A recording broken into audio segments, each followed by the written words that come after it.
सोलापूर शहरालगतच्या शेळगी परिसरात पहाटे एसटी बस आणि ट्रक यांच्यात भीषण अपघात झाला।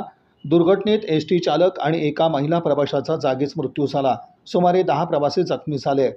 मिळालेल्या माहितीनुसार पुणे जिल्ह्यातील कुरकुंबीतून धाराशिव जिल्ह्यातील उमरगा इथं जाणारी एसटी बस पहाटे 4:30 वाजण्याच्या सुमारास सोलापूर एसटी स्थानकात पोहोचली होती। त्यानंतर बस उमरगाच्या दिशेनं निघाली असताना सोलापूर हैदराबाद राष्ट्रीय महामार्गावरील शेळगी परिसरात पहाटे 5च्या सुमारास समोरून येणाऱ्या ट्रकला धडकली।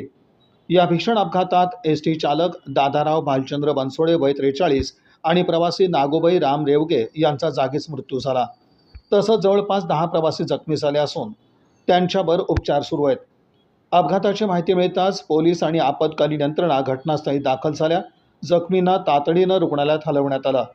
अपघाताचं नेमकं कारण अद्याप अस्पष्ट असून पोलीस पुढील तपास करत आहेत।